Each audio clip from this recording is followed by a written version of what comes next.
Ang title ay O-Plan, Eliminate the Enemies. Hindi ko na ito babasahin lahat.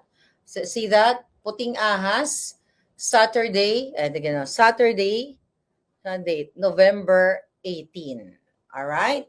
Saturday, November 18. So ngayon, mga kababayan, okay, ito ang pinag-usapan dito sa ating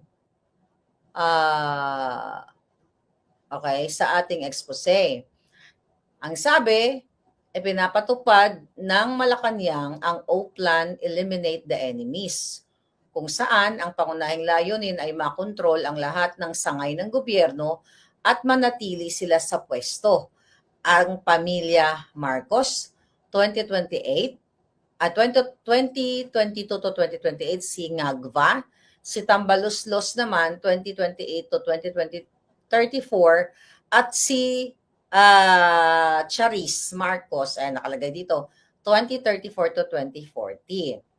So dito, pinaliwanag sa atin ng ating putingas from Malacanang na mismo narinig niya ang usapan sa plano ni Liza Tanas, ni Bangag at ni Tambaluslos. Ang sabi, ang sequence of events nila ay ganito.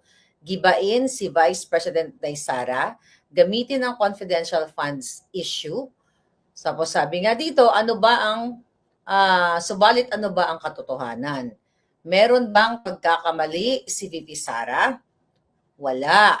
Okay? Nag-request lang si Inday Sara sa Office of the President kung maaari bigyan siya ng pondo para pondo na gagamitin bilang confidential fund. Pumayag at nagbigay ng pahintulot si Ngagva at nagbigay ng direktiba na hanapan ng bondo at bigyan ng daan ang request.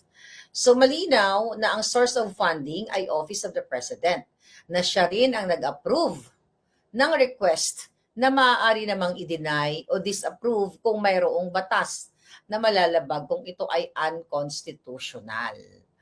Si Sara lang ang pinapalabas na mayroon na umanong paglabag sa batas. Subalit ang katotohanan, nagmula ang pahintulot at pagbibigay ng pondo mula kay Kuting. Kuting panganak dito, Kuting, na bilang Pangulo ay siya rin ang number 1 enforcer of all laws of the land. Ngayon, kung ito ay unconstitutional, si Kuting o si Bangag dapat ang managot at ma-impeach dahil siya ang nag-aproba at nagbigay ng pondo kay Sara. Ignorance of the law excuses no one from compliance therewith, not even when you are the president. Maliban na lamang kung na-set up si Inday Sara ni Bangag.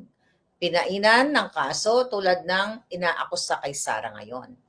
Ito pong binabasa ko sa inyo Saturday, November 18 of 2023. Ano-ano ang mga gagawin nila? Patahimikin nakalagay dito, si Tatay Digong.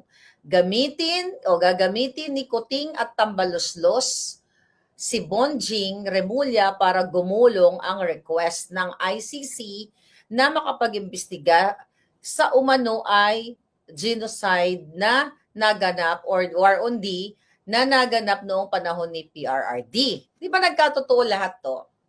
Bunsod ng war on D. Sa pamamagitan nito, sila ay umaasa na tatahimik at magwawalang kibo si Digong sa lahat ng korupsyon, anomalya at kalabisang ginagawa ng Marcos, Liza at Tambaluslos administration. Pero hindi tumahimik ang Pangulo Duterte. 'Di ba? Sa halip ay nagkaroon ng mga hakbang ng maisog. At itutuloy ko lang, bahagi ng playbook ni Ngagva, Ahas at Tamba ay ang paglaya ni De Lima upang gamitin bilang taga-usig ni Digong, katuwang si Trillanes, na ngayon ay diretsong nakikipag-ugnayan kay Kuting sa Malacanang at gagawing advisor pa nga to the President or Special Envoy. Alright? So ito, hindi siya ginawang Special Envoy na official na may dokumento. Kasi hindi naman natin narinig sa mainstream media, pero wala po itong pinagkaiba kay Michael Ma na ginawang special envoy to China, nagka-function as special envoy, wala rin dokumento. So I think ito yung nangyayari diyan kay Trillanes dahil kitang-kita nyo naman. Bahagi rin si Franz Castro ng kanilang team na wawasak at sisikil kay Duterte sa pamamagitan ng isinampang kaso laban dito.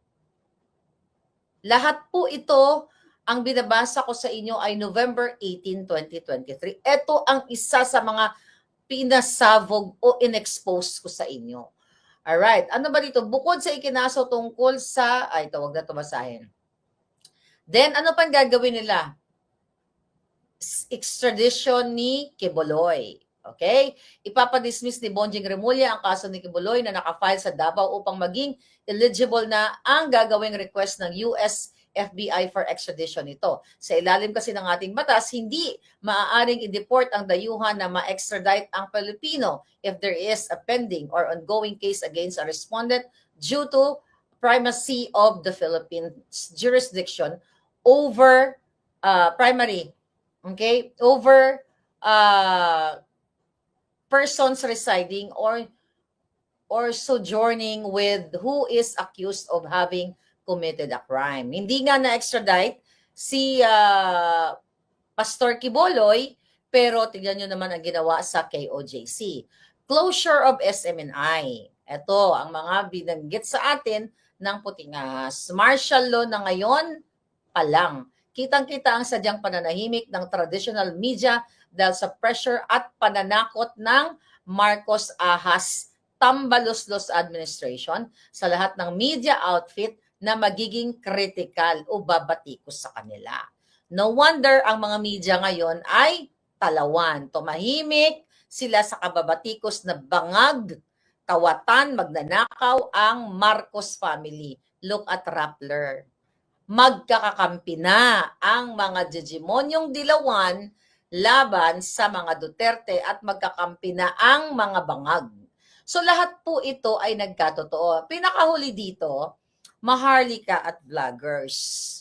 Ito yung nangyayari ngayon. Kailangan ko kasi ibalik sa inyo.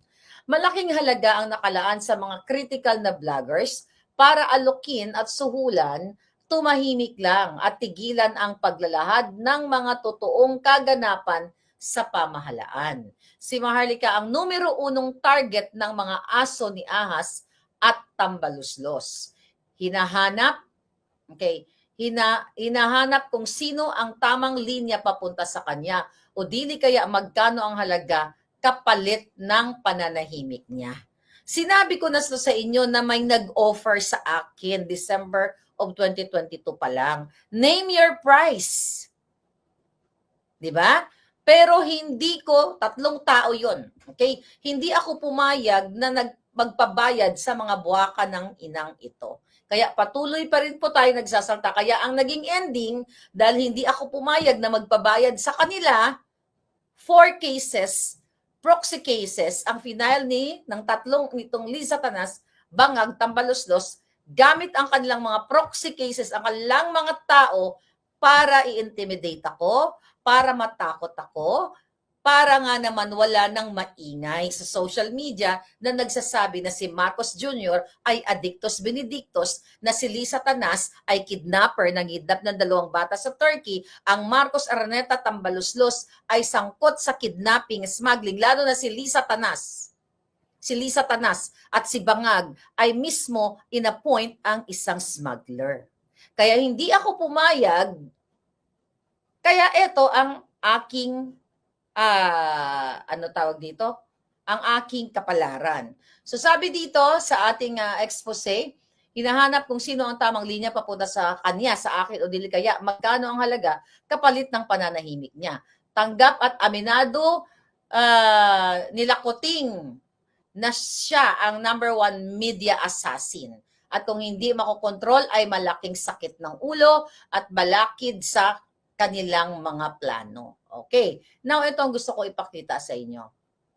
Okay.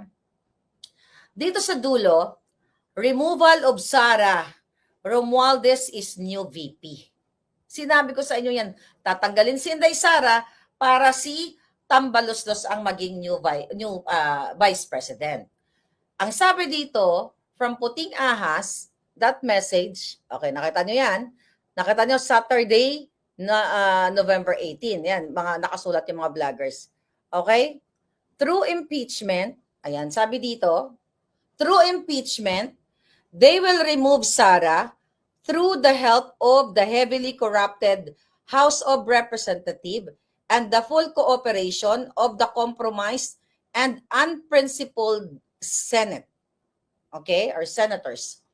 When this happened, power is now absolute in the hands of one family and the Philippines, and the Filipino people are doomed. Okay? Nagkamali ba ang ating Puting Ahas, ang ating informer, nung sinabi niya yan na tatanggalin ng bangag na administrasyon si Inday Sara? Hindi. And now, today, ay tuluyan ng pumirma at binoto ng mga tiwaling kongresista para maisulong nila ang impeachment kay Inday Sara. So according to our source, mga kababayan, ay nagkabayaran, okay, sa mga tiwaling kongresista 100 to 150 million sa perma para maisulong ang impeachment kay Inday Sara o ma-impeach siya nga diyan sa House of Representatives at para na-forward na nila, di ba? Papunta sa Senado. Di ba? So pinirmahan nila ang articles of impeachment, then ifinorward na nga sa kanilang dito sa Senado para magkaroon ng impeachment trial. Pero wag silang pakasisiguro. Dahil itong ginagawa nila, lalong ginagalit ni Lisa Tanas, ni Tambaloslos, ni Bangag ang taong bayan, dahil kung matatandaan ninyo na sinabi ni Bangag ang kanyang statement diyan sa pagsulong o gustong pag-impeach kay Inday Sara, ay unimportant daw si Sara at ayaw daw niya ng ganon-ganon. Pero ang namuno, ayaw niya nang ma-impeach si Sara, pero ang totoo, sila ang nagplano. Ang bangag na administrasyon na ito. Mga kababayan, itong nangyayari ngayon ay planado nila this 2023 pa lang. Maybe even pag-upo ba during the campaign period pa lang. Kaya nga tayo nabudol eh. Mga kababayan, okay, tignan ko lang to ha.